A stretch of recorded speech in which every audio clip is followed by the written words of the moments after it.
அருட்பெருஞ்சோதி அருட்பெருஞ்சோதி தனிப்பெரும் கருணை அருட்பெருஞ்சோதி. எல்லா உயிர்களும் இன்புற்று வாழ்க, வள்ளல் மலரடி வாழ்க வாழ்க, கொல்லா விரதம் குவளை எல்லாம் ஓங்குக, நல்லோர் நினைத்த நலம் பெறுக, நன்றி நினைத்த எல்லோரும் வாழ்க இசைந்து. உலக மக்களே, அறிவார்ந்த அன்பர்களே, ஆன்மநேய ஒருமைப்பாட்டுடைய அன்பர்களே, அருட்பெருஞ்சோதி ஆண்டவருடைய திருவிளையாடல்களை பார்த்து கொண்டிருக்கிறோம். இந்த பிரபஞ்சம் தோன்றிய காலத்திலிருந்தே அருட்பெருஞ்சோதி ஆண்டவர் எவ்வளவோ திருவிளையாடல்கள் செய்திருந்தாலும் கூட கலியுகத்தினுடைய கடைசி திருவிளையாடல் 1823ஆம் ஆண்டு தொடங்கி 30/1/1874 இரவு 12 மணி வரையிலும் அருட்பெருஞ்சோதி ஆண்டவருடைய திருவிளையாடல் தொடர்ந்து கொண்டிருக்கிறது. 1823ஆம் ஆண்டு தொடங்கிய திருவிளையாடல் 51 ஆண்டுகள் வரை நடந்து கொண்டிருக்கிறது. அதற்கான காரணம், இந்த பிரபஞ்சம் தோன்றிய காலத்திலிருந்தே 4 யுகங்களும் தோன்றிவிட்டன. கிரேத யுகம், திரேத யுகம், துவாபர யுகம், கலியுகம். இந்த 4 யுகங்களிலுமே மக்கள் ஒற்றுமையாக வாழ முடியாமல் பல கருத்து வேறுபாடுகளுடன் வாழ்ந்து கொண்டிருந்தார்கள். அதற்கு காரணம், சமயங்களும் மதங்களும் மார்க்கங்களும் தோன்றிவிட்டன. ஒவ்வொரு சமயங்களுக்கும் வேறுபாடுகள் உண்டு. சைவ சமயம், வைஷ்ணவ சமயம், கௌபாரம், காணாபத்தியம், சௌரம், சாகதம் என்ற சமயங்கள் உருவாகிவிட்டன. ஒவ்வொரு சமயத்துக்கும் முரண்பாடுகள் உண்டு. அதேபோல மதங்கள் மார்க்கங்கள் உருவாகிவிட்டன. மக்கள் எல்லாம் சமயங்களிலும் மதங்களிலும் மார்க்கங்களில் கூறப்பட்ட நெறிமுறைகளை பின்பற்றி கொண்டு வாழ்ந்து கொண்டிருக்கிறார்கள் இன்றைய வரை. இந்த சமயங்களும் மதங்களும் மார்க்கங்களும் தோன்றி அதை தோற்றுவித்த தலைவர்கள் தங்களுடைய கர்த்தாக்களை, யாரை இறைவன் என்று நினைக்கிறாங்களோ அவர்களை உருவகப்படுத்தி அதற்கேற்றபடி ஆலயங்களை அமைத்து வழிபாட்டு முறைகளையும் அமைத்து வழிபட செய்து விட்டார்கள். மக்கள் வழிபட்டு கொண்டிருக்கிறார்கள். இந்த யுகங்களும் முடிந்து விட்டது. யுகங்களுடைய ஆயுள் காலம் முடிந்து விட்டது. இப்போ நம்ம ஒளி யுகத்தில் இருந்துட்டு இருக்கோம். வல்லப்பமான இதை சதுரயுகம் என்று கூறுகிறார்கள், சக்தி யுகம் என்று கூட கூறுவார்கள். அப்போ இந்த நிலையில் இருக்கும்போது அங்கே ஏற்பட்ட சமயங்களும் மதங்களும் மார்க்கங்களுடைய நிலைகளும் மாறிவிட்டன. அது முடியும் தருவாயில் உலக மக்களுக்கென்று ஒரு ஆன்மீக வழி வேண்டும், ஒரு ஆன்மீக பாதை வேண்டும்.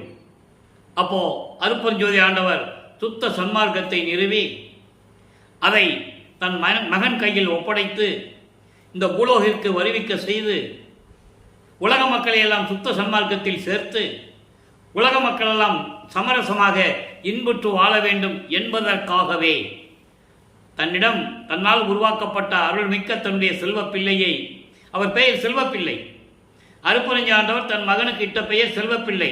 அவர் தான் இங்கே பூலோகத்திற்கு வந்து ராமலிங்க பிள்ளையானது. அதை நீங்கள் புரிஞ்சுக்கணும். அப்போ ஒரு தாயின் வழியாக வருவிக்க உற்ற பிறகு இறைவனுடைய திருவிளையாடல் எப்படியெல்லாம் நடந்தது, இந்த 51 ஆண்டுகளும் தன் மகனை எப்படியெல்லாம் சமயங்களிலும் மதங்களிலும் மார்க்கங்களில் ஈடுபட செய்து, ஒன்று மட்டும் நல்லா நினைச்சுக்கங்க, வல்லப்பமானவர் விரும்பி இருந்தது இல்லை. அந்த காலகட்டங்களில் அவர் இருக்க வேண்டிய காலத்தின் கட்டாயம் அது. அப்போ இந்த நிலையில் இருக்கும்போது இவர் வருவிக்க உற்ற 8 ஆண்டுகள் வரையிலும், வருவிக்க உற்ற ஆண்டிலிருந்து 8 ஆண்டுகள் வரையிலும் இறைவனிடமிருந்து எந்த அருளையும் பெற முடியவில்லை. அவருடைய மனம் ஒரு நிலையில் இல்லை. பாடசாலையில் பள்ளிக்கூடத்துக்கு போனால் போய் படிக்க முடியாது அவரால். யாருடையும் பேசுவதில்லை. அவருக்கு தேவைப்பட்டது ஒரு தனிமையான ஒரு இடம். அந்த இடம் அமைந்ததுதான் அன்று சென்னையில் இருந்த கந்தகோட்டம் என்ற இடம். அப்போ அந்த நிலையில் இருக்கும்போது அவர் மனநிலை எப்படி இருந்திருக்கும்? மனம் ஒரு நிலையில் இல்லை. ஏதோ பறி கொடுத்த போல நமது குழந்தை இறைவன் பிள்ளை பெருமானவர்கள் இருந்து கொண்டிருக்கிறார்கள். அப்போ அவருக்கு பேர் வள்ளல் பெருமான் இல்லை, திரு அருட்பிரகாச வள்ளலார் என்ற பெயர் அப்பருக்கு அவர் கிடையாது. ராமலிங்கன்னு கூப்பிடுவாங்க. ஏனால் அவர் வறுமைக்கற்ற சொந்தத்தினால் ஏற்பட்ட அந்த பெயர், அதாவது ராமையா பிள்ளையும் சின்னம்மையார்களும் தன் மகனுக்கிட்ட பெயர் ராமலிங்கம். நல்லா புரிஞ்சுக்கணும் நீங்க. அப்போ அந்த பெயர்லாம் அழைச்சிக்கிட்டு இருப்பாங்க அவர்களை. ராமலிங்கம் ராமலிங்கம் தான் கூப்பிட்டு இருப்பாங்க. நான் பிள்ளை பெருமான் என்று கூறுவதற்கு காரணம், அருட்பெருஞ்சோதி தன் மகனுக்கிட்ட பெயர் செல்வப்பிள்ளை. அதனால் எனக்கு பிள்ளை பெருமான் என்று கூப்பிடுவதில் ஒரு தனி மகிழ்ச்சி. ஆக இந்த நிலையில் இருக்கும்போது அந்த சின்னையருடைய கருவறையிலே பிண்ட வடிவத்திலே நமது குழந்தை இறைவன் பிள்ளை பெருமானவர்கள் இருக்கும்போது அங்கே இறைவனுடைய திருவிளையாடல் எப்படி நடந்தது என்பதை பார்த்துவிட்டோம். கருவறை இருட்டாக என்று நினைக்கும் போது தன் மகனுக்கு கருவறையிலே வெளிச்சத்தை காட்டியது, ஒளி காட்டியது.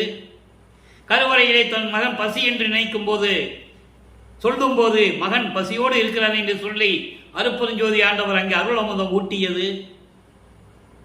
அதன் பிறகு உடம்பு புழுக்கமாக இருக்கிறது என்று சொல்லும்போது கருவறையிலே தென்றல் காற்று அமுத காற்று வீசியது. இதையெல்லாம் வல்லற்பமானவர்கள் சுத்த சன்மார்க்கத்தை பெற்ற பிறகு அந்த நிலையெல்லாம் கூறியிருப்பார்கள். அந்த நிலையை நாம் பார்க்க போகிறோம். அதற்கப்புறம் 5 மாத குழந்தையாக இருக்கும்போது சிதம்பரத்திலே தன் மகனுக்கு வெளியாய் காட்டியது, வெட்ட வெளியாக காட்டியது. அதான் சிதம்பர ரகசியம். சுத்த சன்மார்க்கத்தின் தலைவனுடைய அருட்பெருஞ்சாதியினுடைய நிலை என்ன? வெட்ட வெளி. அதை காட்டியது சிதம்பரத்திலே. தில்லை தலைத்தடையே தெரிந்து ஊக்க தரிசித்த போது வெய்வகை மேல் காட்டாதே எந்தனக்கே வெளியாய் காட்டிய மெய்புறமாம் மெய்ப்பொருளே என்று கூறுவார். அருள் விளக்க மாலையில் வரும் அது. அந்த விளக்கத்திலே நம்ம பார்த்துட்டோம். இப்போ இந்த 8 ஆண்டுகளுக்கு பிறகு வல்லப்பெருமானவர்கள் 2வது ஏட்டில் இருக்கும்போது, அதாவது 9வது ஆண்டு தொடக்கத்தில் இறைவன் அவர் முன் தோன்றி அவரை ஆட்கொள்ளுகிறார். மகனே, நீ என்னால் வருவிக்க உற்றவன், ஞானத்தை பெற்றுக்கொள், ஞானத்தை தருகிறோம், பெற்றுக்கொள். இதற்கு பிறகு உனக்கு அருள் வேண்டுமென்றால் முன்பருவம் பின்பருவம் காட்டிதான் நான் அருள் செய்வேன் என்று சொல்லி மறைந்து விடுகிறார். தன் மகனுக்கு மறைப்பு நிலை ஏற்படுகிறது. ஆனால் இறைவனுடைய மகன் என்ற உண்மை மட்டும் அவருக்கு தெரியும். அப்போ சிவபெருமான் தான் இறைவன் என்று சமயங்களும் மதங்களும் மார்க்கங்களும் கூறிக்கொண்டிருந்தன.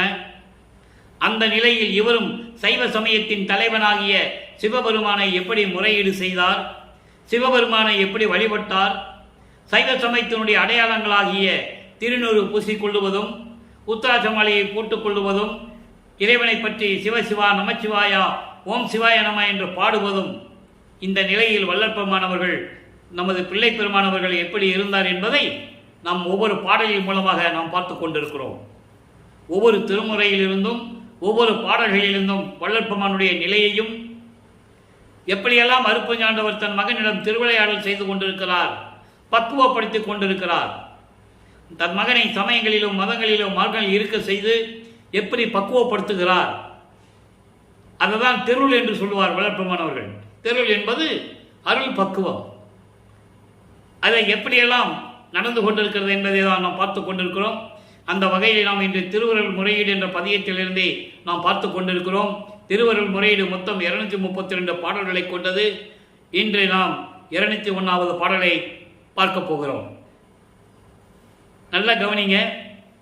உள்ளத்திடம் எப்படி சொல்லுகிறார்? உள்ளத்திடம் சொல்லுவது போல, மனதிடம் சொல்லுவது போல தன்னுடைய நிலையை பாடல்களின் மூலம் உலக மக்களுக்கு தெரிவிக்கிறார். நல்ல கவனிங்க. காண்போல் இருண்ட வஞ்சக வாழ்க்கையில் கல் நெஞ்சமே மான்போல் குதித்து கொண்டு ஓடேல் அமுத மதி விளங்கும் வான்போல் குளிர்ந்த சிவானந்த வாழ்க்கையில் வாழ்வுற செந்தேன் போல் இனிக்கும் சிவாயனமா என சிந்தை செய்யே. நல்லா கவனிக்கணும். இப்ப சிவாயனமா அப்படின்னு மனதிடம் சொல்லுகிறார். மனமே, மான் போல குதித்து ஓடாத, சிவாயனமா என்ற மந்திரத்தை மனதில் வைத்துக் கொள் என்று சொல்லுவார். சுத்த சமாகத்தை பெற்ற பிறகு அருட்பெருஞ்சோதி அருட்பெருஞ்சோதி தனிப்பெருங்கருணை அருட்பெருஞ்சோதி என்று சொல்லுவார். அந்த வேறுபாட்டை இன்னைக்கு நம்ம பார்க்க போறோம். ஏன் வல்லற்பமானவர்கள் இங்கே சமயங்களையும் மதங்களையும் மார்க்கங்களையும் பின்பற்றி கொண்டிருக்கிறார் என்றால் அதுதான் காலத்தின் கட்டாயம். அங்கே இருக்கணும், அதுக்கப்புறம் இதெல்லாம் தேவையில்லைன்னு மக்கள்கிட்ட சொல்லணும். அந்த நிலையில் தான் நாம் பார்த்து கொண்டிருக்கிறோம். இந்த பாட்டுடைய விளக்கம் பாருங்க. காண்போல் இருண்ட, காண்போல் இருண்டன்னா, கான் என்பது ஒரு அடர்ந்த காடு, வனம் என்று சொல்லுவார்கள்.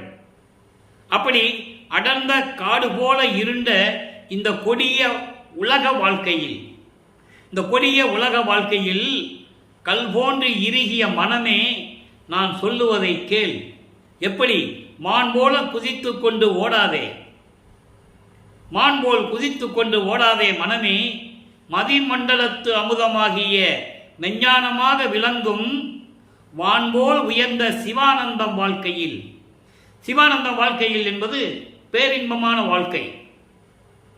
பேரின்பமான வாழ்க்கையில் வாழும்படி செய்யும் சுத்தமான தேன்போல் இனிக்கக்கூடிய சிவாயனமா என்ற மந்திர சொல்லை மனதில் எப்போதும் உச்சரிப்பாயாக என்று மனதிடம் சொல்லுகிறார். அப்போ அவர் அப்படிதான் சொல்லி ஆகணும். அப்போ அந்த காலத்தில் சைவ சமயத்தில் இருந்தவர்கள் எல்லாம் அப்படிதான் சொன்னாங்க. சிவாயனமன் சொல்லுவாங்க, நமச்சிவாயன் சொல்லுவாங்க, ஓம் சிவாயனமா, சிவசிவா, இப்படியெல்லாம் சொல்லி கொண்டிருப்பார்கள். அதை மனதிடம் சொல்லுவது போல உலக மக்களுக்கு தெரிவித்துவிட்டு இறைவனிடம் முறையீடு செய்கிறார். விரைவில் வந்து எனக்கு அருள்வாயாக, என் மனம் மான் போல குதித்து ஓடிக்கொண்டிருக்கிறது. இந்த உலக வாழ்வியிலே உன்னால் வருவிக்க உற்று பல துன்பங்களை அனுபவித்துக் கொண்டிருக்கிறேன். எனவே இறைவா, விரைவில் வந்து எனக்கு அருள வேண்டும் என்று சொல்லி முறையீடு செய்கிறார். இப்போ வல்லப்பமானவர்கள் 9வது வருவிக்க உற்று 9வது ஆண்டிலிருந்து 16 ஆண்டுகளுக்குள் இருந்து கொண்டிருக்கிறார். 13வது ஆண்டில் ஏற்கனவே ஞானத்தை பெற்ற பிறகு 13வது ஆண்டில் முதல் முறையாக திருவொற்றியூருக்கு தியாகராஜ பெருமானை வழிபட வேண்டும் என்பதற்காக அங்கே செல்லுகிறார். இங்கே ஏழுகணர் தெருவிலிருந்து சென்னையிலிருந்து திருவொற்றியூருக்கு நடந்துதான் செல்ல வேண்டும். அப்போ வல்லப்பமான்கள் எங்கே சென்றாலும் நடந்துதான் செல்ல வேண்டும். அந்த நிலையில்தான் அவர் இருந்து கொண்டிருக்கிறார். அதன் பிறகு பறந்து செல்லுவது, அண்டங்களை கடந்து செல்லுவது, பல உருவங்களில் இருப்பது எல்லாம் நம்ம இன்னைக்கு பார்க்க போகிறோம்.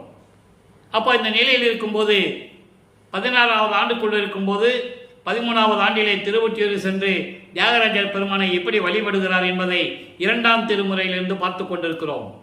நான் ஏற்கனவே கூறியது போல 2ஆம் திருமுறை 113 பதியங்களை கொண்டது, 1207 பாடல்களை கொண்டது. இன்னைக்கு பார்க்க வேண்டிய பதிகம் 23வது பதிகம். 22 பதியங்களுடைய விளக்கங்களை நாம் பார்த்துவிட்டோம். அதனுடைய சுருக்கம் என்னவென்றால், தியாகராஜ பெருமானை போய் வழிபடுவது, முறையீடு செய்வது, மனம் உருகி எனக்கு எப்படியாவது அருளை கொடுக்க வேண்டும் என்று கூறுவதை இந்த நிலையிலெல்லாம் பார்த்தோம். அதன் பிறகு திருமுல்லை வயலுக்கு செல்கிறார். இங்கே தான் எந்த பிரயோஜனம் இல்லை, திருமுல்லை வயலுக்காவது போவோம்னு சொல்லி அங்கே போகிறாரு. அங்கே மாசிலாமணி மாசிலாமணி என்று இறைவனை பெயரை சொல்லி மனம் உருகி பாடுகிறார், வேண்டுகிறார், முறையீடு செய்கிறார். ஒரு பிரயோஜனம் இல்லை. உன்னுடைய அருளை பெற வேண்டும் என்று நான் இங்கு வந்தால் ஏன் வந்தேன், எதுக்கு வந்தேன்னு கூட ஒரு வார்த்தை கேட்க மாட்டேன்ற, இப்படியெல்லாம் வேண்டுவார். அதன் பிறகு திருவள்ளி தாயத்துக்கு சென்று அங்கேயும் இறைவனை வேண்டுவார். எந்த விதமான பலனும் இல்லை. அதன் பிறகு 23வது பதியத்திலே திரு சாதன தெய்வத்திடம் என்ற பதியத்திலே இருக்கின்ற பாடல்களை பார்த்து கொண்டிருக்கிறோம். இன்றைக்கு 6வது பாடல். திரு சாதன தெய்வத்திடம் என்பது இறைவனுடைய அருளை எப்படியாவது பெற வேண்டும் என்று விண்ணப்பம் செய்து அந்த சாதனைகளை எப்படி பெறுவது என்ற நிலையில் இருக்கும்போது இந்த பாடல்கள் உருவானது. தொழுகின்ற உளத்து அமர்ந்த சுடரே, முக்கண் சுடர் கொழுந்தே, நின் பதத்தை துதியேன், வாதில் விழுகின்றேன், நல்லோர்கள் வெறுப்பு பேசி வெறித்து உழலும் நாயனையேன், விழலேனை உழுகின்ற நுகப்படை கொண்டு உளைய தள்ளி உலக்கினும், நெட்டு உடல் நடுங்கி உருக்கி மேன்மேல் எழுகின்ற கடலிடை வீழ்த்திடினுமென்றி என் செய்யினும் போதாதே, எந்தாய் எந்தாய். இறைவா, உன்னாலே நான் வருவிக்க உற்று பல துன்பங்களை அனுபவித்துக் கொண்டிருந்த நிலையிலும் கூட உன்னை நான் முறையாக வணங்கி தொழுவதில்லை. அப்படிப்பட்ட முக்கண் இறைவனே, உன்னை வணங்குகின்ற உள்ளத்தில் அமர்ந்து கொண்டு ஒளிவிட்டு கொண்டிருக்கின்ற இறைவனே, நான் என்ன செய்வேன்? எப்படி சொல்றார் பாருங்க.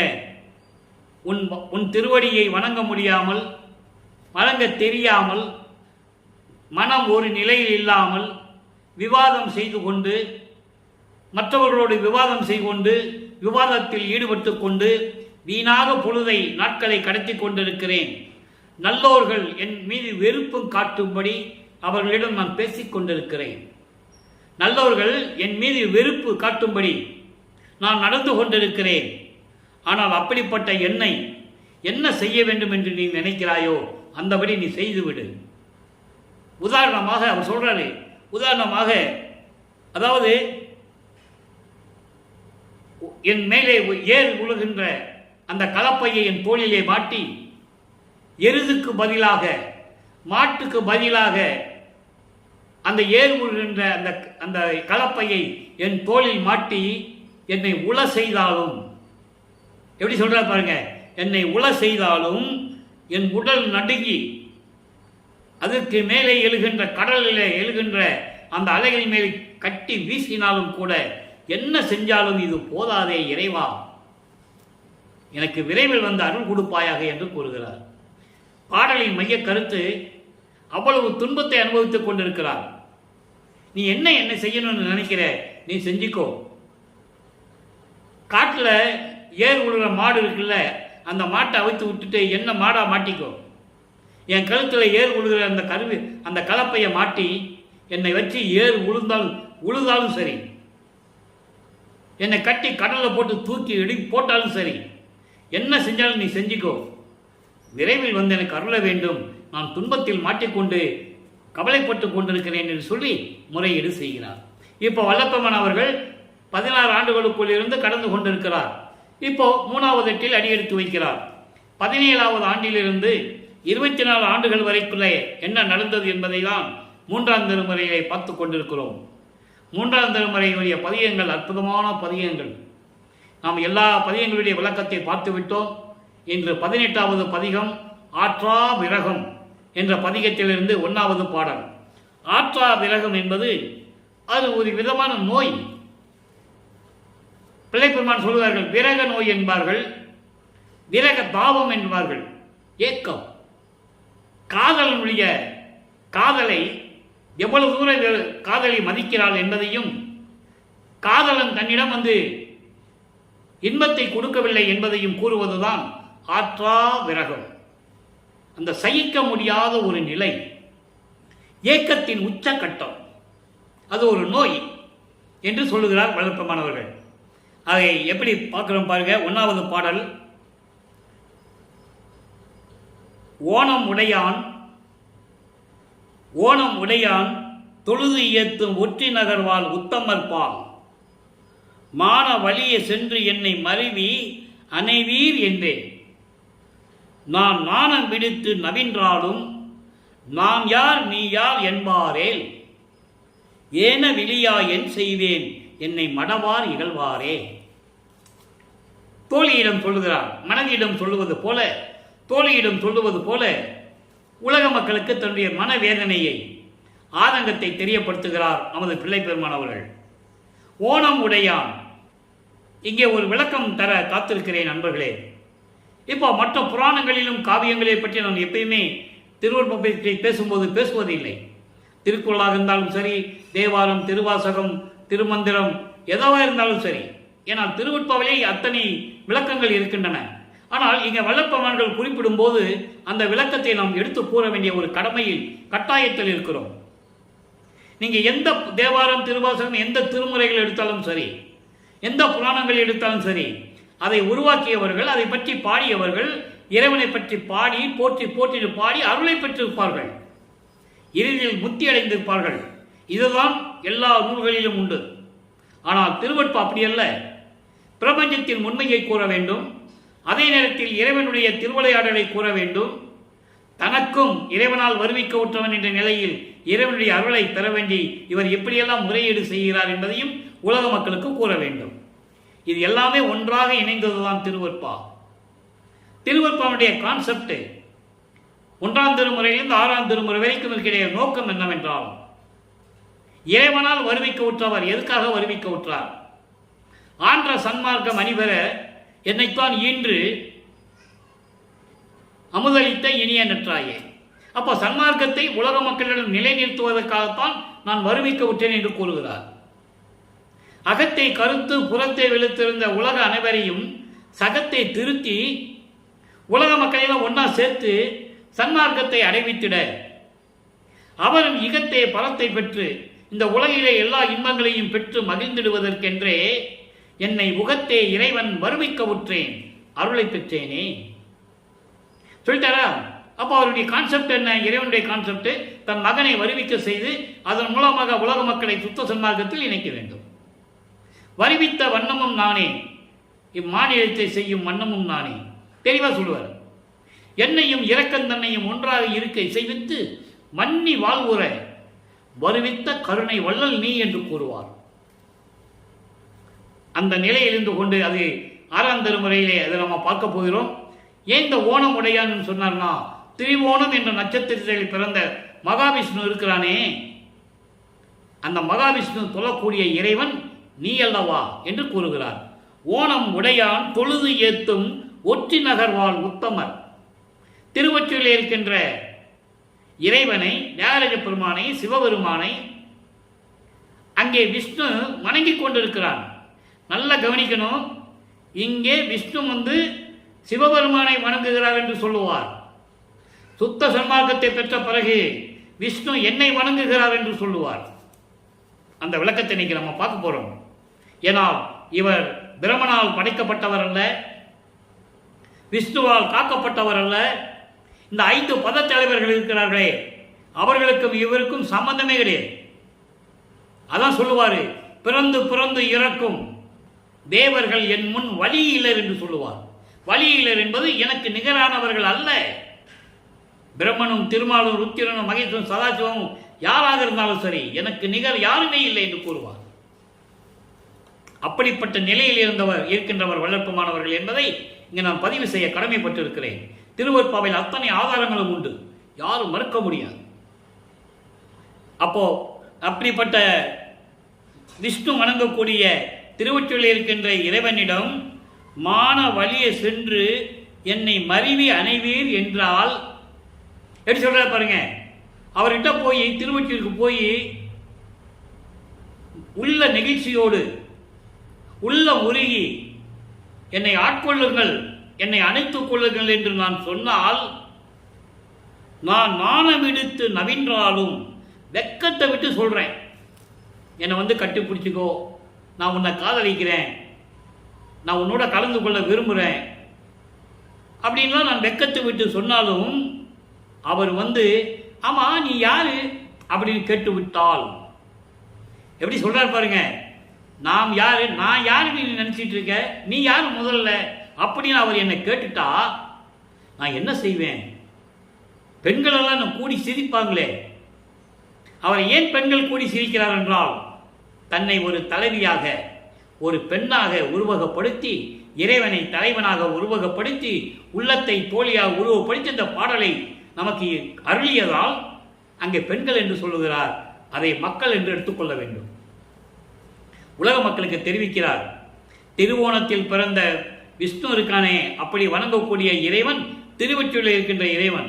அவர்கிட்ட நான் போய் மனம் உருகி மன நிகழ்ச்சியோடு என்னை அணைத்துக் கொள்ளுங்கள் என்று நான் சொன்னால், நான் அணைத்துக் கொள்ளுங்கள் என்று என் வெக்கத்தை விட்டு சொன்னால், ஆமா நீ யாரு, நான் யாரு, நீ யாருன்னு அவர் கேட்டுட்டா இந்த மக்கள் என்னை பற்றி என்ன நினைப்பார்கள் என்ற மனநிலையை உலக மக்களுக்கு தெரிவிக்கிறார் என்பதை நீங்கள் புரிந்து கொள்ள வேண்டும். ஏன்னா அப்படிதான் அவரை ஏளனமாக பார்த்தார்கள், கேலி செய்தார்கள், கிண்டல் செய்தார்கள். வருவிக்கு விட்ட சொந்தங்களும் சரி, நட்பு வட்டாரங்களும் சரி, அவரை சுற்றி இருந்தவங்களும் சரி, எல்லாமே அவரை ஒரு, அதாவது எப்படி சொல்றதுன்னா, அவரை ஒரு பொருட்டாகவே நினைக்கவில்லை. ஏதோ பாடுறாரு, ஏதோ சாமியார் அப்படின்னு தான் நினைச்சாங்க. இறைவனால் வருவிக்க விட்ட மகன் என்று யாருமே அவரை நினைக்கல. இந்த நிலையில் இருந்து கொண்டிருக்கும் போது அவர் மனநிலை எப்படி இருந்தது என்பதை நாம் பார்த்து விட்டோம். இப்போ 3ஆம் எட்டிலிருந்து 4ஆம் எட்டுக்கு வருகிறார். 4×8 32. அந்த 8 ஆண்டுகளில் என்ன நடந்தது? 25வது ஆண்டிலிருந்து, அதாவது வருவிக்க விட்ட 25வது ஆண்டிலிருந்து வல்லப்பெருமானுக்கு வயது இல்லை. அவர் ஒவ்வொரு யுகத்திலையும் இருந்தவர். அவருக்கு பிறப்பு இறப்பு இல்லை என்பதை நீங்கள் புரிந்து கொள்ள வேண்டும். அதற்கான ஆதாரங்கள் திருவருட்பாவையில் இருப்பதை நான் ஏற்கனவே பல தடவை கூறியிருக்கிறேன். ஆனால் 4ஆம் திருமுறை உருவாகுது. அங்கே என்ன வந்து அன்பு மாலை, அருட்பிரகாச மாலை, ஆனந்த மாலை, சௌந்தர மாலை எல்லாம் நம்ம பார்த்துட்டோம். நீ பிரசாத மாலையும் பத்தி மாலையும் அபராத மன்னிப்பு மாலையும் இருக்கு. அதை நம்ம பின்னால் சொல்லுவோம். இப்போ இந்த நிலையில் இருக்கும்போது வல்லப்பெருமானவர்கள் எப்படி இருக்கிறாரு? 32 ஆண்டுகளுக்குள் இருக்கிறார். வருவிக்கு ஒற்ற 32 ஆண்டுகளுக்குள் இந்த 25வது ஆண்டிலிருந்து இந்த 32 ஆண்டுகள் 8 வருஷம் இருக்குல்ல, இந்த 8 வருஷத்தில் என்ன நடந்தது, சென்னையில் என்ன நடந்தது? 27வது ஆண்டில் தனக்கோடி அம்மையாருக்கு திருமாங்கல்யம் பூட்டி அந்த அம்மையாருக்கு விமோசனத்தை காட்டிவிட்டு உலக பற்றுகளை துறக்கிறார். அந்த திருமணத்தின் போது பிரம்மன் திருமால் ருத்திரராமன் மாணவர்களாம் எப்படி வாழ்த்த வந்து அமர்ந்திருந்தார்கள் திருமண நிகழ்ச்சியிலே என்று கூறியதை நாம் பாடல் மூலமாக பார்த்துவிட்டோம். உண்மையாகவே திருவருட்பாவில் உள்ளதை உள்ளபடி நமது இறைவன் வல்லப்பமானவர்கள் எழுதிய திருவருட்பாவில் உள்ளதை உள்ளபடி நாம் பார்த்து கொண்டிருக்கிறோம். இதில் கற்பனையோ கதையோ எதுவுமே இல்லை என்பதை நீங்கள் புரிந்து கொள்ள வேண்டும். அப்போ உலக பற்றுகளை துறக்கிறார். வெள்ளாடை அணிந்து முக்காடு போட்டு சமயங்களையும் மதங்களையும் மார்க்கங்களை விட்ட 12 நிலைகளையும் கடந்து அவர் அறியாமலே அவர் கடந்து விட்டார். இறைவன் கடத்தி கொண்டு சென்று விட்டார் மகனை. அதன் பிறகு சுத்த சன்மார்க்கத்தை வாங்க செல்ல வேண்டும். இப்போ அவருக்கு சுத்த சன்மார்க்கம் இருக்கிறது தெரியும். சுத்த சன்மார்க்கத்தின் தலைவன் அருப்பெருஞ்சோதி ஆண்டவர் என்று தெரியும். ஆதியும் அந்தமில்லா தோன்றிய இறைவன் அருப்பெருஞ்சோதி. அதனால்தான் கடைசியிலே அருப்பெருஞ்சோதி அகவலை நமக்கு அருளினார்கள் வல்லற்பமானவர்கள். ஆதியும் அந்தல்லா தோன்றிய இறைவன் அருப்பெருஞ்சோதி, சுயமாக தோன்றிய இறைவன் அருப்பெருஞ்சோதி. அவர்தான் இந்த பிரபஞ்சத்தை இயக்கிக் கொண்டிருக்கிறார் என்பதை வெளிப்படையாக நாம் பார்த்து கொண்டிருக்கிறோம். இப்போ இந்த 4ஆம் திருமுறையில் என்ன நடந்தது? இப்போ எல்லாம் முடிஞ்சிருச்சு. உலக பற்றை விட்டுவிட்டார். உலக விடயங்களை துறக்கிறார். மண்ணாசை பெண்ணாசை பொன்னாசையை துறந்து விட்டார். தத்துவங்களை கடக்க வேண்டும். இனிமேல கடக்கிறார். அதை அகவலிலே நாம் பார்த்திருக்கிறோம். ஆறாறு காட்டிய அருப்பெருஞ்சோதி என்று கூறுவார். ஏறான் இளமிசை ஏற்றி எனக்கு ஆறாறு காட்டிய அருப்பெருஞ்சோதி. முதல்ல காட்டிய அருப்பெருஞ்சோதி என்று சொல்லுவார். அப்புறம் ஆறாறு கடத்திய அருப்பெருஞ்சோதி என்று கூறுவார். அடுத்த பாடலிலே அருப்பெருஞ்சோதி அட்டகத்திலேயே கூறுவார். தத்துவங்களை தனித்தனியாக கடந்தேன். தத்துவாதீத நிலையில் சித்தியல் முழுதும் தெரிந்தேன். அவன் சிவநிலை தெரிந்திட சென்றேன். சென்னையிலிருந்து நேரம் அங்கே போறாரு. அப்போ அவருக்கு ஏம சித்தி தத்துவ சித்தி எல்லாம் கிடைச்சிருச்சு. அவர் பறந்து செல்லுவார். ஒரு நொடியில் அண்டங்களை கடந்து அங்கே இருப்பார். ஒரே நொடியில் பல உருவங்களில் பல இடங்களில் காட்சி கொடுப்பார். நல்லா புரிஞ்சுக்கணும். நீங்க ஏன் இதை பாடல்களிலே கூறியிருக்கிறார் என்றால் அவரை பற்றி தவறாக பேசுவார்கள் என்று அவருக்கு தெரியும். இல்லாதையும் பொல்லாதையும் சொல்லி வல்லப்பமான எங்கேயா காணோன்னு கேட்டா, யாராவது கேட்டா யோ எங்கேயா ராமலிங்கம் அப்படின்னு கேட்டா அவர் எங்கே போனான்னு யாருக்கு தெரியும்? வருவார் போவார்.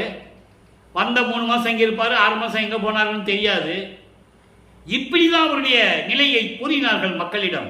இன்றும் கூறிக்கொண்டிருக்கிறார்கள். மேடை போட்டு பேசிட்டு இருக்காங்க. தவறு. உண்மையை சொல்ல வேண்டும். திருவருட்பாவிற்கு உண்மையை சொல்லுங்க. இதில் என்ன இருக்கு? அதனால தான் ஒரு தடவை என்னை பேச கூப்பிட்டாங்க, திரும்பி கூப்பிட மாட்டாங்க. நானும் மலேசியாவில் எல்லாம் போய் பேசியிருக்கேன். எல்லா மாநிலங்களையும் போய் பேசியிருக்கேன். உண்மையை சொன்னால் அவங்களால பொறுக்க முடியல. ஏனென்றால் மனம் அவன் நிலை அவங்களுக்கு அப்படி இருக்கு. 202 ஆண்டுகள் ஆகியும் வல்லப்பமானுடைய இறைநிலையை மக்களிடம் உண்மையாக சொன்னது யாருமே இல்லை. அதான் இந்த வள்ளலார் ஊழியனுடைய ஆதங்கம். எனக்கு அந்த உண்மைகளை விலைக்கு கொடுத்திருக்கிறார் என்றால் திருவருட்பால் இருக்கின்ற உண்மைகளை மக்களிடம் சொல்ல வேண்டும் என்பதற்காக. இப்போ போயிட்டாரா, அங்கே சுத்த சிவஞான வெளியில் இருக்காரு. சரியை கிரியை இந்த 12 நிலைகளை எப்படி கடந்தாரு அதை அனுபவ மாலையில் நம்ம பார்க்க போறோம். இருந்தாலும் ஒரு சுருக்கமாக சொல்றேன். சரியை நிலை 4, ஒரு கிரிய நிலை 4, தனி யோக நிலை 4 தனித்தனியாக கடந்தேன். அரிய சிவஞான நிலை 4 அருள் ஒளியால் ஒன்று ஒன்றாய் கண்டறிந்தேன். அந்த என்னது? அது ஒன்று ஒன்றாய் ஞான சரியை, ஞான கிரியை, ஞானத்தில் யோகம், ஞானத்தில் ஞானம். இது சுத்த சன்மார்க்கத்தை பெற்ற பிறகு கடைசியில் சொல்வாரு, பெரிய சிவானுபவத்தால் சுத்த சன்மார்க்கம் பெற்றேன், இலவாமை உற்றேன் கான் தோழி. அந்த பாடல்களை நம்ம பின்னால் தான் பார்க்க போறோம். இருந்தாலும் அந்த விளக்கத்தை சொல்லணும். சுத்த சன்மார்க்கம் பெற்றேன். அப்போ சுத்த சன்மார்க்கம் யார்கிட்ட இருக்கு? அருப்பெருஞ்சோதி ஆண்டவர்கிட்ட இருக்கு. அப்பா கிட்ட வாங்கி தான் அது இந்த உலகத்துக்கு சொல்றாரு. சுத்த சமரச சுத்த சன்மார்க்க சத்திய சங்கன்னு சொல்றாரு. அதை நீங்க புரிஞ்சுக்கணும். இப்போ கண்டங்களை கடந்து தத்துவங்களை கடந்து எல்லாம் போயிட்டு இருக்காரு. அங்கே அவருடைய தந்தை அருப்பெருஞ்சாண்டவர் மகனை வரவேற்கிறார். அதனுடைய பாடல்கள் விளக்கத்தில் நம்ம பார்த்துட்டோம். வரவேற்று வாமகனை என்று சொல்லி 2.5 நாளிகைக்குள் உனக்கு மணிமகனும் சூட்ட வேண்டும். போய் நல்ல ஆடைகளை அணிந்து, ஏன்னா இவர் முக்காடோட போறாரு, நல்லா புரிஞ்சுக்கணும் நீங்க. வெள்ளை வேசி கட்டிட்டு வெள்ளை முக்காடு போட்டு தான் போறாரு. இப்படியும் இறைவன் இருக்க முடியும் என்று காட்டுகிறார். தலையில கிரீடம் வச்சு கையில ஒரு ஆயுதத்தை வச்சு தான் இறைவன் இருக்கணும்னு அவசியம் இல்லை. அப்போ அந்த நிலையில் இருக்கும்போது அங்கே மணிமுடி சூட்டி சுத்த சன்மார்க்கத்தை பெற்றுக்கொண்டு சாகா கல்வியை கற்றுக்கொண்டு பூலோகத்திற்கு திரும்புகிறார். தந்தை ஆசீர்வாதம் பண்ணி அனுப்புகிறார். 19 ஆண்டுகள் பாக்கி இருக்கிறது. 51 ஆண்டுகளில் 32 ஆண்டுகள் கடிந்து விட்டது. 19 ஆண்டுகள் இருக்கிறது. அப்போ நேராக கரும்புலி என்ற கிராமத்திற்கு வருகிறார். அதை உறைவிடமாக எடுத்துக்கொண்டிருக்கிறார். அங்கே 9 ஆண்டுகள் கரும்புலியில் இருந்து கொண்டு என்னவெல்லாம் நடந்தது என்பதை நாம் பார்த்து கொண்டிருக்கிறோம். இப்போ வல்லப்பமான் அவர்கள் 41ஆவது ஆண்டிலிருந்து 48 ஆண்டுகளுக்குள் இருந்து கொண்டிருக்கிறார். அப்போ கரும்புலியிலிருந்து இப்போ வடலூருக்கு வரணும். கரும்புலியில் 9 வருஷம் இருந்தாச்சு. அங்கே இருக்கும்போது தந்தையும் மகனும் எப்படி உரையாடினார்கள், அங்கே எப்படியெல்லாம் அருளை பெற்றுக் கொண்டார் என்பதை நாம் திருவற்பாவிலே 6ஆம் திருமுறையிலிருந்து பார்த்து விட்டோம். இப்போ அங்கிருந்து விடைபெற்றுக் கொண்டு பார்வதிபுர மக்கள் கொடுத்த தானமாக கொடுத்த அந்த நிலத்திலே, அந்த இடத்திலே தர்மசாலையை நிறுவ வேண்டும். ஏற்கனவே இது திட்டமிட்டது. அருப்பரஞ்சேரி ஆண்டவரும் மகனும் பேசி திட்டமிட்டது. ஏனென்றால் ஜீவகாருண்ய ஒழுக்கம் உருவாக வேண்டும். சுத்த சமாஜத்தின் முக்கியமான லட்சியம் அது. ஜீவர்களுக்கு பசியாற்ற வேண்டும், ஜீவகாருண்ய ஒழுக்கம் உருவாக வேண்டும். அப்போ ஒரு தர்மசாலையை நிறுவ வேண்டும். அந்த நிலையிலே 23/5/1867 23/5/1867 ஆண்டு தர்மசாலையை நிறுவுகிறார். அன்றே அணையா அடுப்பு ஏற்றி ஜீவர்களுக்கு பசியாற்றுகிறார். பசியோடு வருகின்ற ஜீவர்களுக்கு அங்கே பசியை நீக்கிக் கொண்டிருக்கிறார் வல்லப்பெருமான் அவர்கள். அப்போ இங்கே தர்மசாலையிலே இருக்கும்போது என்ன நடந்தது உலக மக்களுக்கு தெரிவிக்க வேண்டும். அதை திருவற்பாவை எப்படி தெரிவிக்கிறார், உலக மக்களுக்கு எப்படி சுத்த சன்மார்க்கத்தை பற்றி கூறுகிறார். தன்னை யார், தன் உடன் இருந்தவர்கள், கூட இருந்தவங்க, சுற்றி இருந்தவங்க தன்னை யாரும் நம்பவில்லை என்ற நிலையை எப்படி கூறுகிறார்.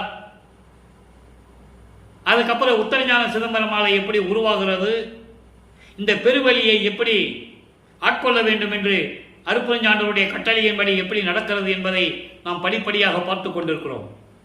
இதற்கிடையில் 1869ஆம் ஆண்டு இவருடைய பாடல்களை கேட்டு பொறுக்க முடியாமல் சமயங்களும் மதங்களும் மார்க்கங்களும் சேர்ந்த ஜாதி பற்று கொண்டவர்கள் எல்லாம் சேர்ந்து ஆறுமுகம் நாவலர் என்றவருடைய புலவருடைய தலைமையிலே கடலூர் மஞ்சக்குப்பம் கோர்ட்டிலே நீதிமன்றத்திலே வழக்கு தொடர்ந்தார்கள்.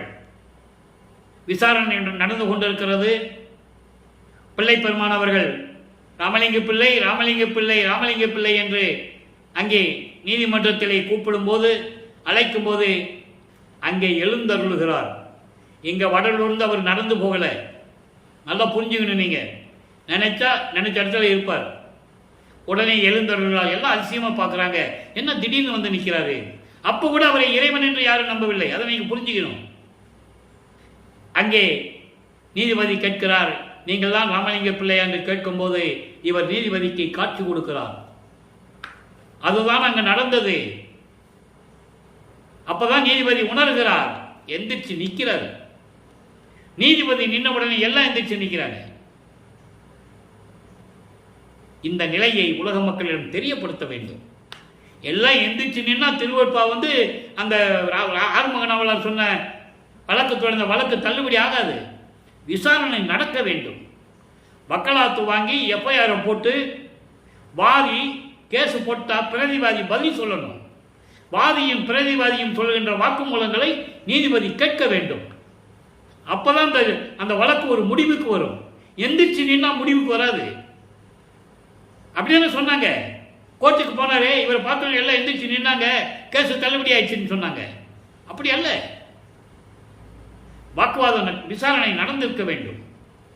அப்போ இவருடைய தரப்பு வாதத்தை அங்கே நீதிபதியிடம் சொல்லி இருக்க வேண்டும் நமது பிள்ளை பெருமான் அவர்கள். அப்போ நீதிபதி கூறுகிறார், திருவருட்பா மக்களுக்கு ஏற்றது, இது மறு அருட்பா என்று அறிவிக்க முடியாது என்று சொல்லி தீர்ப்பளிக்கிறார். அதன் பிறகு கருங்கொழியிலே என்ன நடந்தது, தர்மசாலையிலே இங்கே வந்த பிறகு புத்தஞான சிதம்பரம் மாலை எப்படி உருவாச்சு என்பதை பார்த்தோம். அதை 10 பாடல்களிலும் அருமையாக நாம் விளக்கங்களை எல்லாம் பார்த்து விட்டோம். பார்க்காதவர்கள் யூடியூப்பில் இருக்கும், நீங்கள் எப்போ வேணாலும் பார்த்துக்கலாம். 4 ஆண்டுகளாக தொடர்ந்து தினமும் 1 மணி நேரம் தொடர்ந்து திருவருட்பாவுடைய விளக்கங்களை நான் கூறிக்கொண்டிருக்கிறேன். இன்னும் 3 வருடங்கள் சொல்ல வேண்டிய காலகட்டத்தில் இருக்கிறேன். எனவே அன்பர்களே, தயவு செய்து பாருங்கள். எனக்காக அல்ல, அருட்பெருஞ்சோதி ஆண்டவர் யார் என்ற நிலையை உணர்ந்து கொள்ளுங்கள். அவருடைய மகன் வல்லற்பமானவருடைய இறைநிலை எப்படி இருந்தது என்பதை நீங்கள் உணர்ந்து கொள்ளுங்கள். உலக வழி, அதாவது உலகியலிலே செவிவெளி வந்த செய்திகள் எல்லாம் வேறு. திருவருட்பாவிலே வல்லற்பமானவர்கள் கூறிய விளக்கங்கள் வேறு. அதை நீங்கள் புரிந்து கொள்ள வேண்டும். அதற்காகத்தான் இந்த நிலையில் நான் கூறிக்கொண்டிருக்கிறேன். இப்போ கருங்கொழியில் இருக்கும்போது அவருடைய மனநிலையை, இவரை தலைவியாகவும் இறைவனை தலைவனாகவும் வர்ணனை செய்து அவருடைய உள்ள குமுறலை, உள்ளத்தில் இருக்கின்ற வேதனையை, ஒரு இறைவன் பாருங்க, அவர் நினைச்சா என்ன வேணாலும் பண்ணியிருக்க முடியும். ஆனால் அதை செய்யவில்லை. ஏனென்றால் இயற்கை உண்மைக்கு விரோதமாக எதிர்வாக எதுவுமே செய்யக்கூடாது. இயற்கை இயற்கையாகவே இருக்க வேண்டும். இயற்கை உண்மை விளக்கமாகவே இருக்க வேண்டும். அதனால்தான் அவருடைய மனக்குமுறைகளை பாடலின் மூலமாக நமக்கு அருளியிருக்கிறார்கள் என்பதை இங்கே நான் பதிவு செய்ய கடமைப்பட்டிருக்கிறேன். காரணம் பாருங்க, நல்லா பாருங்க, தோழியிடம் சொல்லுவது போல இந்த பாடல் இருக்கும். நீங்க பாடலை கவனிங்க, விளக்கம் தெளிவாக இருக்கும். ஆர் அறிவார், ஆர் அறிவார் என்பது யார் அறிவார், யார் அறிவார் எல்லாம் செய் வல்லர் என் உள்ளே அறிவித்த உண்மையை மால் அயன் முதலோர் அறியார். மால் பிரம்மனை திருமலை விடவே மாட்டார். அவர் மா வருணம் கொலை பாதகர்கள் என்று சொல்லுவார். வருணமா கொலை பாதகர்கள் என்று சொல்லுவார் பிரம்மனை. திருமால சொல்லுவார், எவ்வளவு குற்றங்கள் செஞ்சிருக்கான்னு சொல்லுவார். நெடுமால் முதல் கடவுள் சமூகத்தம் நெடிய பிள்ளைகள் 1000 பொறுத்து ஒடிய மாயை ஒடிய நேர் நின்ற கருணை வள்ளல் என்று இங்கு மறைகள் ஓதுவது உன்னைத்தான் என்றே மகாதேவ மலையிலே சொல்லுவார். அற்புதமாக இருக்கும். அப்போ மாலையன் முதல் அறியார் பால் அறியாது அயல் வேறு பகர்வது கெட்டு ஒரு நீ பயிலோடும் ஐயமுறை காலை இது கண்டாய் நேர் உற நீ விரைந்து விரைந்து அணிபெற மாளிகையை நீட அலங்கரிப்பாய். உள் நேயமோடு கழித்தே, உள் நேயமோடு கழித்தே தாரகம் இங்கு எனக்கென நடத்துகின்ற இறைவா, சத்தியம் சத்தியமாவே சத்தியம் சத்தியமே. இது பாடல். உலக மக்களுக்கு எப்படி, யாருக்கு என்ன தெரியும், யார் அறிவார்? எல்லாம் செய்ய வல்ல இறைவனின் உள்ளத்திலே அறிவித்ததை யாருக்கு தெரியும்? அந்த உண்மையை யாராலையும் அறிய முடியாது. திருமாலும் பிரம்மனும் கூட அறிய முடியாது.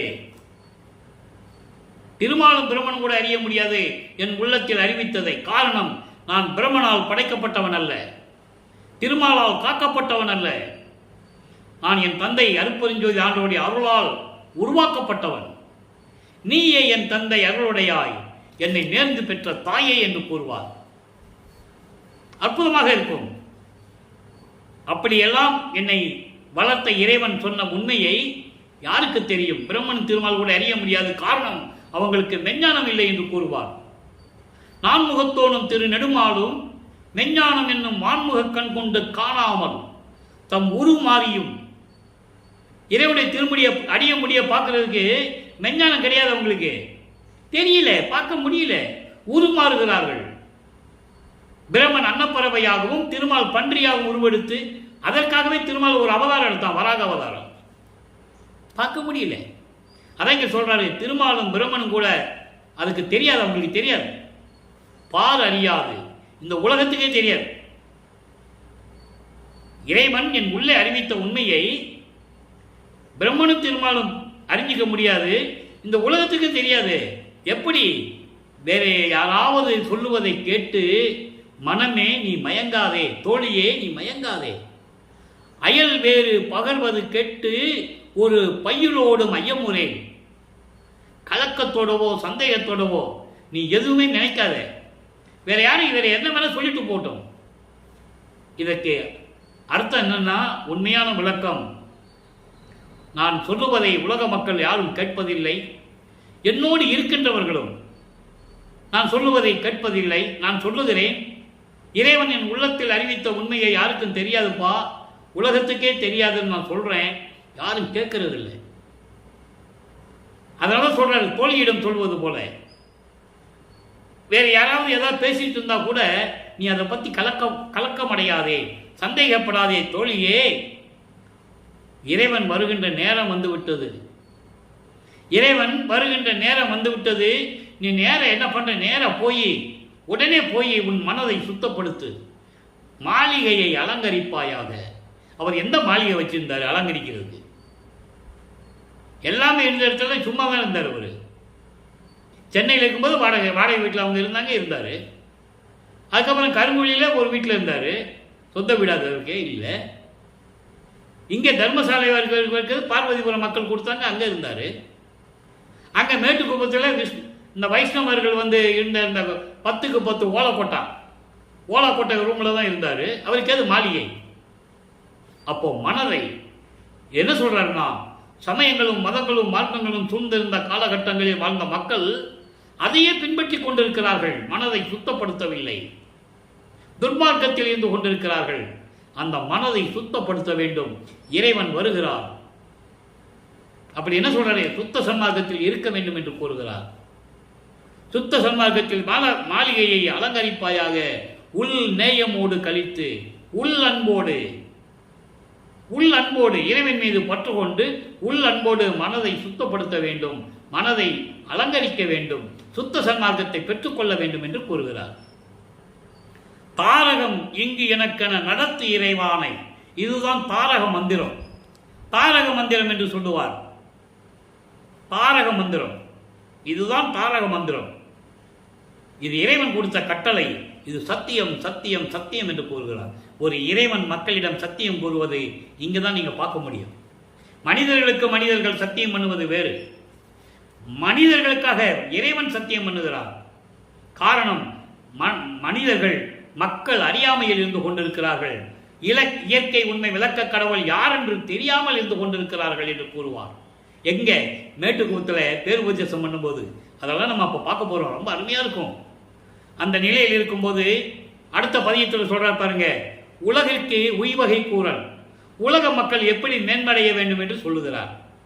உலக மக்களிடம் சொல்லுகிறார். எப்படி? 6வது பாடல் இன்னைக்கு அற்புதமான பாடல், நல்லா பாருங்க. வட்டி மேல் வட்டி கொள் மார்க்கத்தில் நின்றி, வட்டி மேல் வட்டி கொள் மார்க்கத்தில் நின்றி.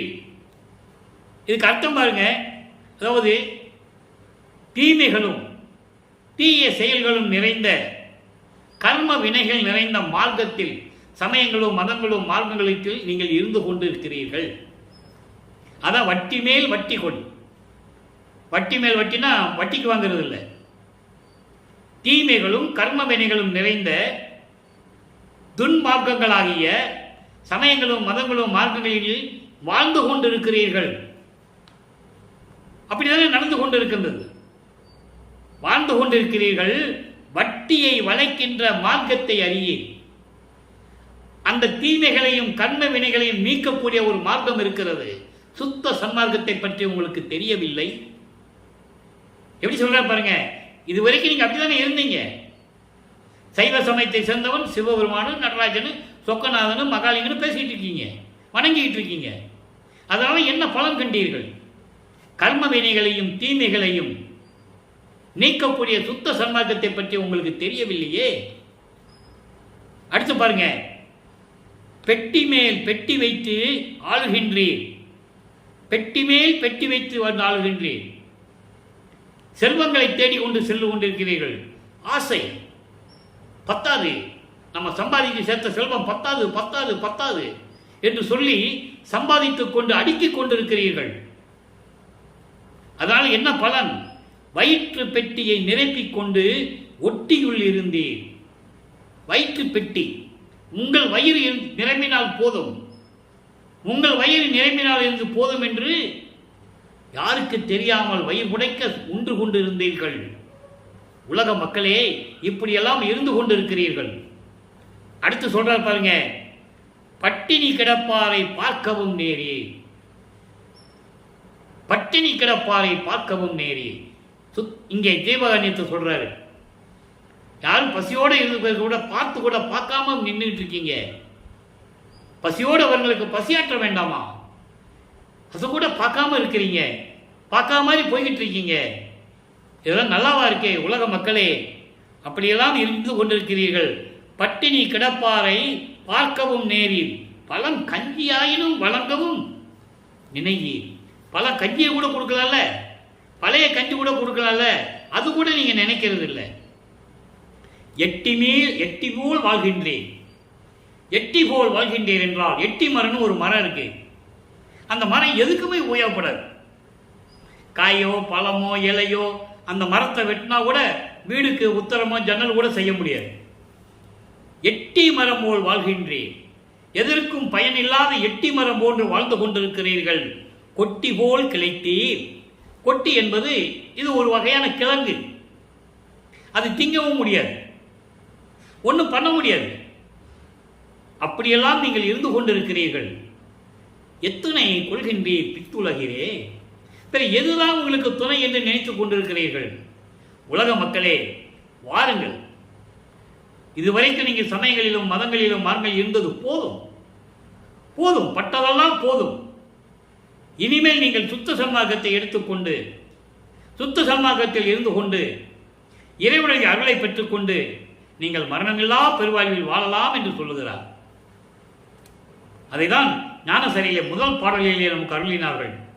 நினைந்து நினைந்து, உணர்ந்து உணர்ந்து, நெகிழ்ந்து நெகிழ்ந்து, அன்பு நிறைந்து நிறைந்து, ஊற்றலும் கண்ணீர் அதனால் உடம்பு நனைந்து நனைந்து, அருளமுதே நன்னிதியே ஞான நடத்தரசே என்று வனைந்து வனைந்து ஏத்துதனாம் வம்பின் உலகிலே. வம்பின்னா வாருங்கள் சொல்றார். இறைவனை எப்படி வேண்டும்னு சொல்றாரு. தவம் இருக்க சொல்லல, பட்னி இருக்க சொல்லல, பட்டி இருக்க சொல்லல, தவம் இருக்க சொல்லல, கண்ணை மூடிட்டு நாள் கண்களை உட்கார சொல்லல. இறைவனை வேண்டு உள்ளத்தில் நினைத்து வேண்டுங்கள் என்று சொல்லுகிறார். அப்போ இறைவனை நினைக்கும் போது ஆனந்த கண்ணீர் வரும் உங்களுக்கு. அப்படியெல்லாம் இறைவனை வணங்கலாம். வாருங்கள் உலக மக்களே, உலக மக்களே, மரணமில்லா பெருவாழ்வில் வாழ்ந்திடலாம் கண்டீர். யாருங்க சொன்னா? யார் சொன்னா? அந்த பிரபஞ்சத்துல நினைச்சு பாருங்க. அவங்களுக்கு ஏற்றபடி இறைவனை போற்றி போற்றி பாடி அவங்களுக்கு ஏற்றபடி அருளை பெற்றுக் கொண்டு முக்தி அடைந்து விட்டார்கள், ஜீவ சமாதி அடைந்து விட்டார்கள், சமாதி அடைந்து விட்டார்கள். யார் இப்படி சொன்னது உலக மக்களுக்கு? வாங்க வாங்கன்னு யார் சொன்னது?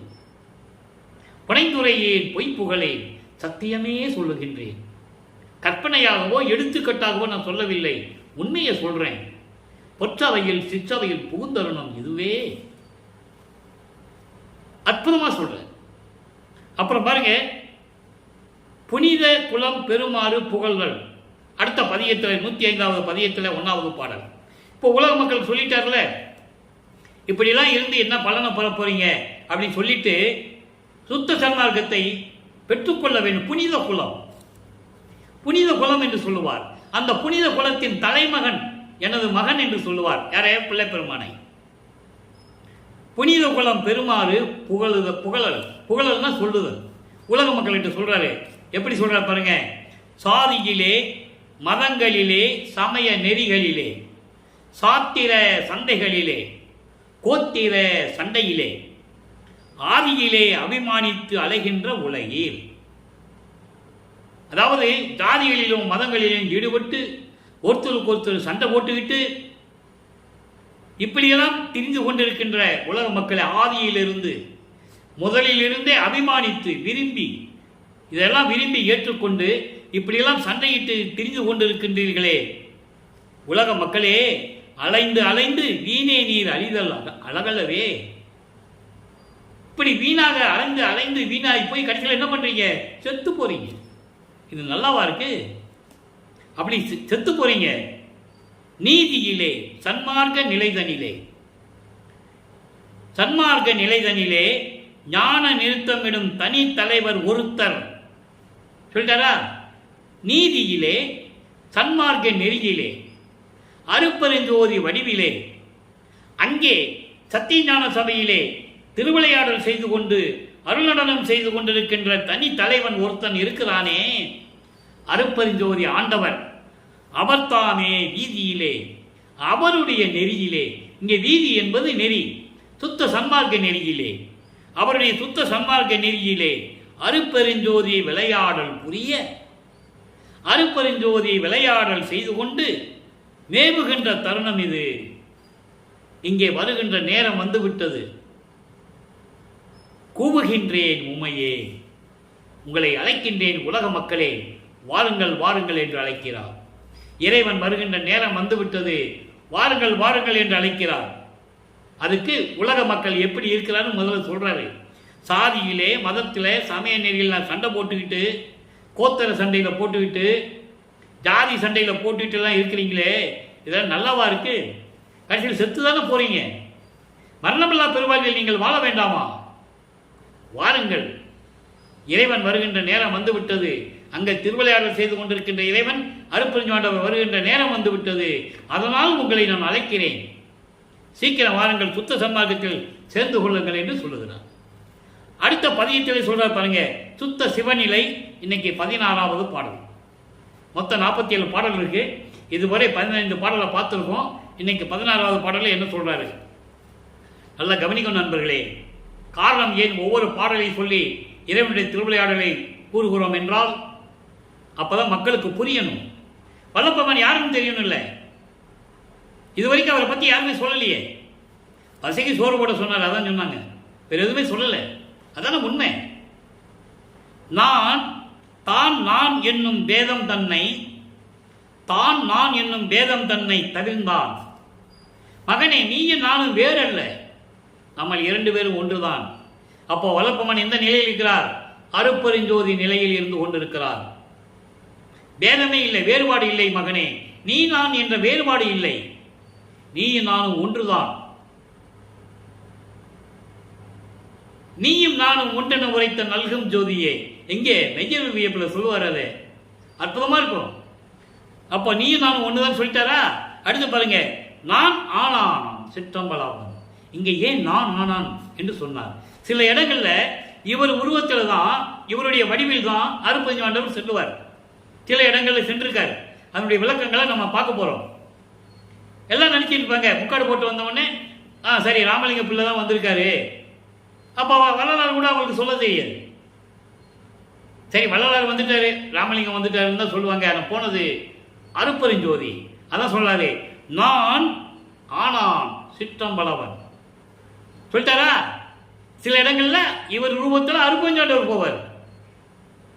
அதுக்கான ஆதாரங்கள் நிறைய இருக்கு. நம்ம அந்த சத்தியஞான சபையை எப்படி கட்டினாலும் சொல்லும்போது, எப்படி பெருவெளி பெற்றுக்கொண்டாலும் சொல்லும்போது நம்ம அதை சொல்லுவோம். அப்போ நீங்கள் விளங்கிக்கலாம். ஏன்னா ஒரே நாளில் எல்லாத்தையும் சொல்ல முடியாது. சிற்றம்பலவன் அஞ்சோ நான் வானாடார் எய்ததற்கு அரிய தவம் செய்தேன். வானாடார் செய்ததற்கு அரிய தவம் செய்தேன், மகிழ்கின்றேன் எய்ததற்கு அரிய சுகம் வாய்ந்து. எப்படி சொல்ற பாருங்க, தேவர்கள் எல்லாம் செய்ய முடியாத தவங்கள் எல்லாம் நான் செய்திருக்கிறேன். அப்போதான் எல்லாவற்றையும் பெற்றுக்கொண்டு நான் மகிழ்ந்து கொண்டிருக்கிறேன். நான் தான் என்ற பேதம் இல்லாமல் நான் அருப்பெருஞ்சோதியாக விளங்கி கொண்டிருக்கிறேன். சில இடங்களில் சிற்றம்பலவன் திருவிளையாடல் செய்து கொண்டு என் ரூபத்தில் சென்று கொண்டிருக்கிறார். தேவர்கள் எல்லாம் செய்ய முடியாத தவங்களை செய்து நான் எல்லா இன்பங்களையும் அடைந்து விட்டேன் என்று கூறுகிறார். அப்போ வல்லப்பமனுடைய நிலை என்ன? கடவுள் நிலை. அதை புரிஞ்சுக்கணும். அடுத்து பாருங்க, தனித்திராளங்கள்ல ஒரு பாடல், 31வது பாடல். கண்ணெல்லாம் நிரம்ப பேர் ஒளி காட்டி கருணை மழை பொழியும் முகிலே, விண்ணெல்லாம் நிறைந்த விளக்கமே, என்னுள் மேவிய மெய்மையே, மன்றுள் எண்ணமெல்லாம் கடந்து இலங்கிய பதியே, இன்று நீ ஏழையேன் மனத்து புண்ணெல்லாம் தவிர்த்து இன்று இன்றுன்னு எங்க வச்சு சொல்றாரு? தர்மசாலையில் வச்சு சொல்றாரு. இதுவரைக்கும் உன்னால வருவிக்க விட்டு நான் பல துன்பங்களை 32 ஆண்டுகள் வரைக்கும் அடைந்து விட்டேன். அதை மெய்யருள் வியப்புல சொல்லுவாரு. 12 ஆண்டு தொடங்கி இற்றைய பகல் வரை நான் படியில் பட்ட பாடு நினைக்கில் மலையும் உருகுமே இரும்பும் கரையுமே, என்னென்னமோ சொல்லுவார். நல்லா புரிஞ்சுக்கணும் நீங்க. அதை இங்க சொல்றாரு, இன்றி நீ ஏழை ஏன் மனத்து புண்ணெல்லாம் தவிர்த்து பொருள் எல்லாம் கொடுத்து புகுந்து எனது உள்ளம் கலந்து அருள வேண்டும். இன்னும் நிறைய பாக்கி இருக்குல்ல, இன்னும் 3 வருஷம் பாக்கி இருக்குல்ல. அப்ப என்ன பண்ணணும்? அந்த 3 வருஷம் பாக்கியில் என்ன பண்ணணும்? உள்ளம் கலந்து அருள வேண்டும். என்ன அர்த்தம்? நீ என்னோட வந்து நீ தான் வந்து கலந்துணும், நான் வரமாட்டேன். நீ தான் வந்து என்னோட கலக்கணும்னு சொல்லுவாரு. அது நடந்ததான் மேட்டுக்கு போ. அதை நம்ம பின்னால் பார்க்க போறோம். இப்போ இந்த பாடலுடைய விளக்கம் இறைவனை போற்றி முதல்ல சொல்றாரு. என் கண்ணில் நிறைந்த பேரொழியான இறைவனை, கருணை மழை பொழியும் முகிலே, மேகம் போன்று மழை பொழிக்கூடிய இறைவனே, விண்ணெல்லாம் நிறைந்த விளக்கமே, பிரபஞ்சம் முழுவதும் ஒளி வீசிக் கொண்டிருக்கின்ற இறைவனே, என்னுள் மேவிய மெய்மையே, என்னை அடைந்த அருப்பெருஞ்சோதி ஆண்டவரே. மெய்மை என்ன? அருப்பெருஞ்சோதி ஆண்டவர். மெய்மையே, மன்றுள் எண்ணமெல்லாம் கடந்தே இலங்கிய பதியே. அங்கே சத்தியஞான சபையிலே எல்லா நிலைகளையும் கடந்து மனம், சித்தம், புத்தி, அகங்காரம் போன்ற அந்த அந்தரங்களையும் எல்லா ஐம்புலங்களையும் அடக்கி, ஐம்பூதங்களையும் அடக்கி, எல்லா தத்துவங்களையும் அடக்கி அங்கே இருக்கின்ற சத்தியஞான சபையில் இருக்கின்ற இறைவனே, இன்று நீ, இன்றுனா என்ற எப்போ? இங்கே தர்மசாலையில் இருக்கும்போது இதை குறிப்பிடுகிறார். இன்று நீ ஏழை என் மனத்து புண்ணெல்லாம் நீக்கி. புண்ணெல்லாம் நீக்கினா என்னது? அவருக்கு ஏது புண்ணு? சமயங்களையும் மதங்களையும் மார்க்கங்களையும் எல்லாம் நீக்கி கொண்டு வந்து எனக்கு எல்லா அருளையும் கொடுத்தாயே, என் உடலில் புகுந்து எனக்கு அருள வேண்டும் என்று கூறுகிறார். அடுத்த நிலை பாருங்க. இந்த நிலைகளெல்லாம் கடந்து வரும்போது மெய்யர் மையத்திலே கூட நிறைய பாடல்கள் உண்டு. இந்த சாகா கல்வியை கட்டளை கூட சொல்லுவார். அடிக்கடி இந்த பாடலை சொல்லுவதுண்டு. நாகாதிவனும் நான்முகத்தோனும் திரு நெடுமாலும் மண், அதாவது நறுமுறுமெனவே. நறுமுறுமெனவேனா பல்ல கடிச்சிட்டு இருக்காங்களாம். இவருக்கு சாகா கல்வியை கற்றுக் கொடுக்கும் போது எல்லாமே கோபத்தோடு இருக்கிறாங்க. ஞான அமுதம் அளித்தாய் ஆனம் உண்டு துண்ணவே, சாகா கல்வியை பயிற்சி தந்த தயவையே சாற்றற்கரிது என்று கூறுவார். ஆக ஏம சித்தி பெற்றது, சாகா கல்வியை கற்றுக்கொண்டது, தத்துவங்களை நிகரம் செய்து அங்கு சுத்த சிவஞான வெளிக்கு சென்றது, கடவுள் நிலை அறிந்து அம்மையமானது. கடவுள் நிலை அறிந்து அம்மையமாவது என்பது 16வது நிலை. சரியை கிரியை யோக ஞானம் என்ற 12 நிலைகள் சமயங்களையும் மதங்களையும் மார்க்கங்களையும் சார்ந்தது. ஞான சரியிலிருந்து தான் மரணமில்லா பெருவாழ்வு தொடங்குகிறது. அங்கதான் சுத்த சன்மார்க்கம் தொடங்குகிறது. ஞான சரியை, ஞான கிரியை, ஞானத்தில் யோகம், ஞானத்தில் ஞானம். கடவுள் நிலை அறிந்த அம்மையமானது இந்த பிரபஞ்சத்திலே வல்லற்பமான ஒருவர் தான். இதையெல்லாம் பிறந்தார்கள், மனிதர்களாக வாழ்ந்தார்கள், இறைவனை பற்றி பாடினார்கள், அருளை பெற்றார்கள், முத்தி அடைந்தார்கள். ஞான சித்திக்கு யாரும் முந்ததில்லை. அதை திருவந்தியார் பதிகத்திலே வல்லப்பமான் கூறுவார்கள். 10வது பாட்டு 64வது பதிகம். முத்தியை பெற்றேன், அம்முத்தியினால் ஞான சித்தியை உற்றேன். முத்தி என்பது ஒரு நிலை. முத்தி என்பது நிலை, முந்துரு சாதனம். அத்தகென்ற அருட்பெருஞ்சோதி. இது அகவல்ல வருது. முத்தி என்பது ஒரு படி சாதனம் தான். அது முடிவானதல்ல. அது சமயங்களையும் மதங்களையும் மார்க்கங்களையும் சார்ந்தது. அதை கடந்து ஞான சித்தியை பெற்றேன் என்று உந்திப்பற என்பது ஒரு சக்தியிடம் சொல்லுகிறார். காற்றில் உந்துகின்ற ஒரு சக்தி. அதுக்கான விளக்கங்கள் நம்ம நிறைய கொடுத்தாச்சு. சித்தன் ஆனேன் என்று உந்திப்பற. அதனால் கடவுளாயிட்டேன்னு சொல்றாரே. உலகில் என்ன சொல்லிட்டு இருந்தாங்க அவரை பத்தி எல்லாம் நீங்க கேள்விப்பட்டிருப்பீங்க. ஒரு சாதாரண துறவி என்று சொன்னார்கள், தமிழ் துறவி என்று சொன்னார்கள், யோகி போகி என்று சொன்னார்கள், விஞ்ஞானி என்று சொன்னார்கள், பாடலாசிரியர், பதிப்பாசிரியர் அப்படின்லாம் சொன்னாங்க. அப்படி இல்லை, அவர் கடவுள். சித்தனானேன் என்று உந்திப்பர் என்று சொல்லுவார். ஆக இந்த நிலைகளெல்லாம் கடந்து இறைநிலையை அடைந்து இன்று 5 தொழில்களையும் செய்து கொண்டு இந்த பிரபஞ்சத்தை இயக்கிக் கொண்டிருக்கிறார் வல்லப்பமானவர்கள். இப்போ அதாவது 6வது எட்டில் இருந்து கொண்டிருக்கிறார். 6-8-48 தர்மசாலையில் இருந்து கொண்டிருந்த போது நடந்த நிகழ்ச்சிகளை, இறைவனுடைய திருவிளையாடல்களை நாம் பார்த்து கொண்டிருக்கிறோம். எனவே அன்பர்களே, நீங்களும் சுத்த சன்மார்க்கத்தில் இணைந்து கொலையும் புலையும் தவிர்த்து, அதாவது மாமிசம் சாப்பிடுவதை நிறுத்தி, உயிர்களை கொலை செய்வதை நிறுத்தி, அருப்பெருஞ்சோதி அருப்பெருஞ்சோதி தனிப்பெருங்கனை அருப்பெருஞ்சோதி என்ற மகாமந்திரத்தை உச்சரித்து இறைவனுடைய அருளையும் செல்வங்களை எல்லாம் பெற்றுக்கொண்டு நீங்கள் நோயற்ற வாழ்வில் இந்த உலகிலே வாழ வேண்டும் என்று இறைவனுடைய தயவோடையும் கருணையோடையும் வாழ்த்து விடைபெறுகிறேன். இந்த வள்ளலார் ஊழியன். மீண்டும் நாளை சந்திப்போம். நன்றி, வணக்கம். அருட்பெருஞ்சோதி அருட்பெருஞ்சோதி தனிப்பெருங்கருணை அருட்பெருஞ்சோதி. நாளையும் இறைவனுடைய திருவிளையாடல் தொடரும். கண்டு மகிழ்ந்து இறைவனுடைய அருளை பெற்றுக்கொள்ளுங்கள்.